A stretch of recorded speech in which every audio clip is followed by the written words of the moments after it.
14 నెలల్లో 22 మంది పోలీసుల బలన్మరణం. ఓహో, ఆఖరికి పోలీసులు కూడా చచ్చిపోతాంలా.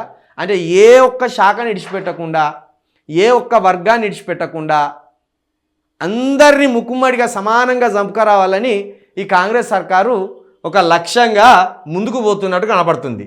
14 నెలల్లోనే 22 మంది పోలీసుల బలన్మరణమాట. ఉద్యోగ ఒత్తిళ్లకు తోడు వ్యక్తిగత సమస్యలు కారణం. మనోధైర్యం నింపలేకపోతున్న పోలీస్ విభాగం. అక్కడ ఇల్లందు దగ్గర ఒక ఎస్ఐ, దళిత ఎస్ఐ చనిపోయాడు కదా. ఇదే ఒత్తిళ్ళు పడలేక ఆ సిఐఓ ఆ పై స్థాయి వాళ్ళు ఒత్తిడి పెడితే ఆ ఒత్తిడిని భరించలేక ఒక దళిత ఎస్ఐ లెటర్ రాసి మరీ ఆత్మహత్య చేసుకున్నాడు. అట్లాగే ఒక 14 నెలల్లో, ఇక 14 నెలల్లో అంటే రోజుకి ఒక్కరు చొప్పున ఓ విధంగా రోజుకి ఇద్దరు అప్పుడప్పుడు ఇట్లా మనోధైర్యం నింపలేకపోతున్న పోలీస్ విభాగం.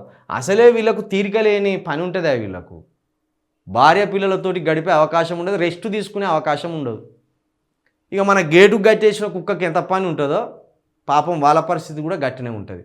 అట్లా పోల్చకూడదు, వాళ్ళను అట్లా చులకన చేయకూడదు. కానీ అట్లా కట్టేస్తారు అన్నట్టుగా పోలీస్ స్టేషన్ కట్టేసి ఉంచుతారు వాళ్ళను. అక్కడ పని ఉన్నా లేకపోయినా వాళ్ళు పడిగాపులుగా అయ్యవలసిందే. అలాంటి జాబు పోలీస్ జాబు.